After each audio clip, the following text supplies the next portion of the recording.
Once upon a time, in a cozy little village nestled among green hills, lived a small, fluffy cat named Milo. Milo loved to watch the birds. Oh, how he wished he could fly. Every morning, he'd gaze up at the blue sky, watching Kiki, a tiny, cheerful sparrow, flit and zoom with such grace. If only I could do that, Milo sighed. One day, Milo decided he'd had enough of just wishing. He wanted to take action. He began by climbing the tallest tree in the village, a big oak that stood strong and proud in the center of the village square. From its highest branch, Milo wiggled his little paws and jumped, thinking of his furry tail as a rudder, his paws as wings, and his round belly as a parachute.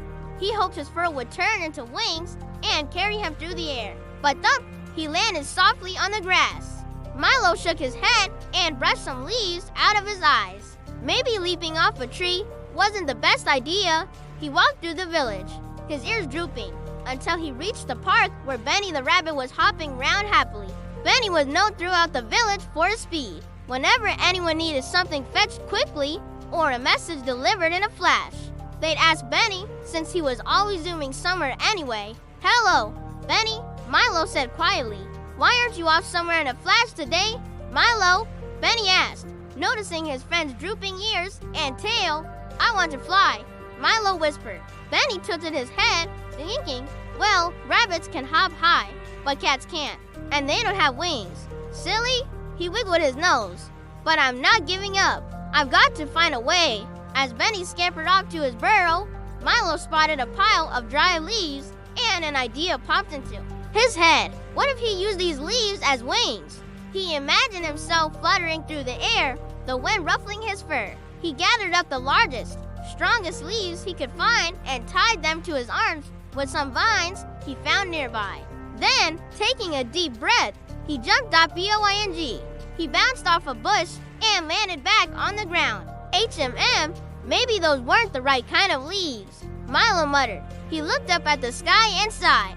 Kiki, the little sparrow, was flying overhead, her tiny wings beating up and down as she soared higher and higher. "Wish I could fly like that," Milo sighed. Just then, Kiki swooped down to a nearby branch, chirping merrily. Seeing her friend so sad, she hopped closer. "What's wrong, Milo?" she chirped. "I just wish I could fly like you, Kiki," Milo confessed. "Oh, you silly goose. Why would you want to be a bird?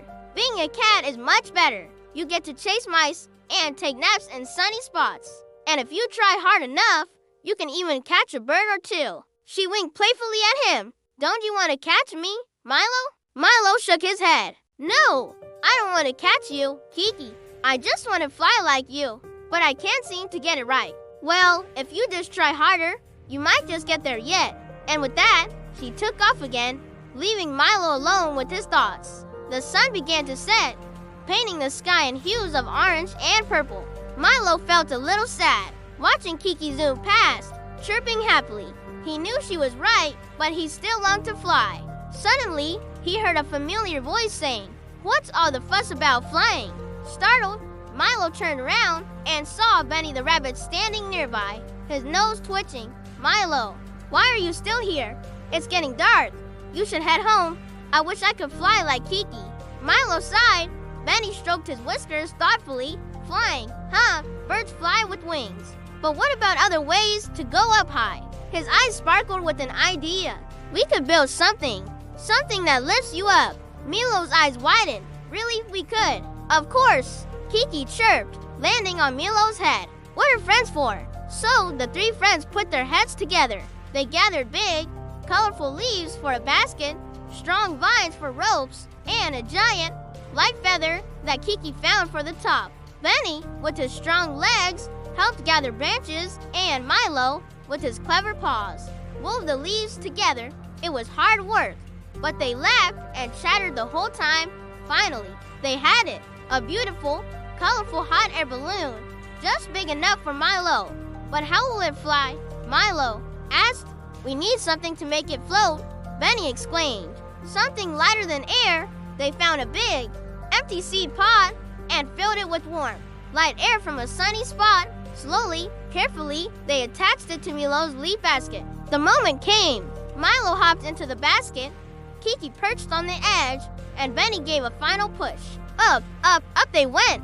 Not as fast as Kiki could fly, but slowly and steadily, the balloon lifted Milo into the sky. Milo gasped. The village looked so tiny below.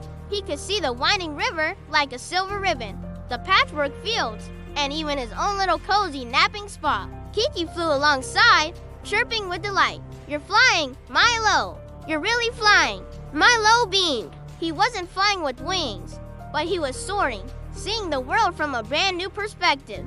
It was even better because his friends were there, celebrating with him. After a gentle landing, Milo hugged Kiki and Benny. Thank you, he purred. This was the best adventure ever. Kiki smiled. See, Milo, you might not have wings, but you have clever paws, a big heart, and wonderful friends. And Benny has super fast legs, and I have amazing wings. We're all special in our own ways. Benny nodded. That's right. Don't worry about what others can do. You've got your own special talents. And when we work together, anything is possible. And from that day on, Milo never wished to be a bird again. He loved being a cat who could climb and pounce and, sometimes, with the help of his friends, even fly. He learned that true happiness isn't about being like someone else, but about celebrating who you are and sharing adventures with the friends who love you, just the way you are. The end.